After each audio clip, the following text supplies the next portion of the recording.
사과밭이 있던 자리는 흙으로 뒤덮였습니다. 묘목을 지금 여기다 천지로 키우다가 지금 이렇게 됐어요. 큰 적도 없죠. 저도 하얀 거 지지 보이죠? 산사태 현장입니다. 아스팔트 길은 완전히 산산조각이 났고 빗물은 폭포처럼 흐르고 있습니다. 제 뒤로 군인들이 실종자를 찾고 있습니다. 서울에서 예천으로 내려와 살 준비를 하던 60대 남성은 이틀째 연락이 끊겼습니다. 비가 조금 오긴 한다, 뭐 괜찮을 것 같다, 그냥 남아있겠다라고 해서 그때까지 마지막 통화하고. 가족들은 애가 탑니다. 아버지가 타시던 차는 다 옆에 사는데 아예 보이지가 않고 이제 소지품이라든지 어떠한 그 단서를 아직까지는 못 찾는 거예요. 마을은 길에 구멍이 났고 40여 세대 대부분이 피해를 입었습니다. 폭은 넘치가지고 여기가 완전 또랑이는 똑같아. 그 말로 표현하려고 그러면 죽을 지경이죠. 오갈 데가 없어진 주민들은 마을 해관에 몸을 맡기고 있습니다. 경북도가 대피 명령을 내린 건 예천 4개 마을이 이미 산사태 피해를 입고 거의 하루가 지난 어젯밤 9시쯤이었습니다. 이미 많은 비가 예고돼 있었기 때문에 더 빨리 더 먼저 대피령이 내려졌다면 인명피해를 막을 수 있었다는 지적이 높습니다. JTBC 윤정주입니다. 하천 옆 도로가 무너졌습니다. 아스팔트가 종잇장처럼 찢겨나갔습니다. 산을 낀 도로엔 떨어진 돌과 흙더미가 쌓였습니다. 산사태가 나면서 흙과 나무가 좁은 도로로 쏟아졌습니다. 이렇게 아스팔트 벽도 무게를 이기지 못하고 무너지기 직전입니다. 나무에 걸린 전선은 끊어져서 복구 작업이 진행 중입니다. 전신주는 통째로 떠내려갔습니다. 삼북면은 하루 종일 전기와 전화, 인터넷 연결이 잘 안 됐습니다. 산사태가 덮친 자리에 있던 두 채의 집은 흔적을 찾아보기 어렵습니다. 갑자기 쿵 소리가 나는 바람에 그 문 열고 밖에 쫓아 나오니까 플래시불을 비춰보니까 집이 없어졌어요. 이사 온 지 사흘 된 70대 남성이 목숨을 잃었습니다. 며칠째 고립된 사람이 있어도 발 엄두가 나지 않습니다. 지금 저희의 산에 3일째 고립된 어른이 있는데 전화 와가지고 지금 구하러 가는 거예요. 50년 만에 처음 나온 것 같아요. 산에는 물줄기가 솟아오르고 굴러온 낙석이 수두룩합니다. 지금은 이거 못 잡니다. 지금 이틀째 마을 해관에서 생활하고 있는데요. 오늘 밤 많은 비가 또 내린다는 예보에 주민들의 걱정은 커지고 있습니다. JTBC 송승환입니다. 전북 익산시의 한 마을.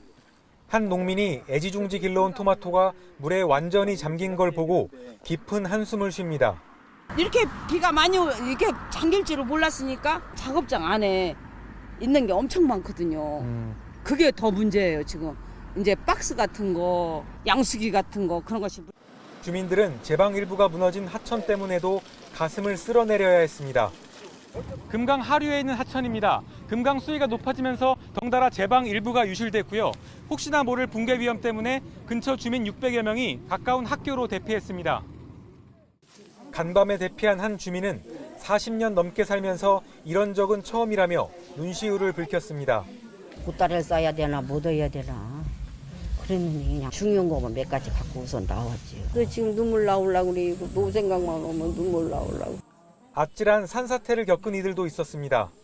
저희 집도 이 산인데 사태가 조금 나고 그러더라고. 그런 적이 없었는데 담벼락이 무너지고. 이번 비로 광주 전남 지역에서만 산사태가 우려되는 지역 주민 174명이 대피하기도 했습니다. 이 밖에 전북 임실 옥정호에서 50대 남성이 실종됐다는 신고가 들어와 수색 작업이 진행되는 등 호남 지역에서도 폭우 피해가 잇따르고 있습니다. JTBC 송우영입니다. 한강 수위에 직접적인 영향을 미치는 경기 남양주 팔당댐입니다. 1초에 만 톤 안팎의 물을 내뿜고 있습니다. 팔당댐 방류로 한강 수위가 높아지면서 서울 지역 도로 곳곳이 통제 중입니다. 올림픽대로 동작대교에서 가양대교 구간과 여의상류와 여의하류 나들목 양방향은 출입이 금지된 상태입니다. 불어난 강물에 대형 바지선이 떠내려갑니다. 급기야 교각과 부딪히더니 강물 속으로 빠져버렸습니다. 어제 오후 3시쯤 경기도 남한강에서 수상 레저형 대형 바지선이 여주대교와 충돌했습니다. 당시 바지선에는 8명이 타고 있었지만 다행히 긴급 구조되어 인명피해는 발생하지 않았습니다. 충북 청주에선 범람한 강물이 한 고등학교 안까지 밀고 들어왔습니다. 인근 도로도 빗물에 잠겨 우산을 쓴 시민들이 대형 중장비를 타고 이동합니다. 이미 교실 안까지 흙탕물이 밀고 들어왔고 비옷을 입은 학교 관계자들이 빗물을 퍼내고 있습니다. 지금까지 집계된 전국 시설 피해만 모두 273건입니다. 공공시설 피해는 149건으로 늘었는데 이 가운데 충북 지역이 68건으로 가장 많습니다. 농작물 침수 피해 규모도 15,000헥타르로 급증했습니다. 축구장 2만 1,000여 개에 해당하는 크기입니다. 전국적으로 호우로 대피한 주민 가운데 6천여 명은 아직 집으로 돌아가지 못했습니다. JTBC 박소연입니다. 도로 사이를 누런 소가 뛰어다닙니다. 보다 못한 주민이 밧줄을 들고 쫓아가 보지만 뛰어 도망갑니다. 이 소가 있던 축사는 어젯밤 제방이 터지면서 잠겼습니다. 지붕만 보이는 축사에 아직 수십 마리 소가 남아 있습니다. 새벽에 한 3시경인가? 나는 여기 앉아도 의자도 앉으시키니까 뭐지 꿈틀꿈틀하더라고요. 그러다 보니 소가 나오더라고요, 한 마리가. 매일 마을 주민들을 싣고 다니는 이 길. 도로 위로 물이 가득 차자 버스 운전사는 차를 멈춰 세웁니다. 더 나아갈 수가 없습니다. 돌려갖고 가야겠네. 아니 그럼 여기 아침 저차 어떤 놈이 갔을까 얘기를 안 해서 나는 못 봤어. 결국 왔던 길을 돌아 나갑니다. 작물이 한참 자라야 할 시기 논밭은 며칠 사이에 쑥대밭이 됐습니다. 밭이었던 곳은 흙탕물이 가득 차 있습니다. 한 해 농사는 일찌감치 망쳤습니다.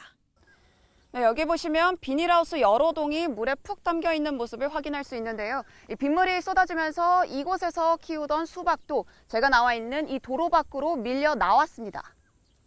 논산에선 며칠을 버텼던 제방이 오늘 새벽 결국 무너졌습니다.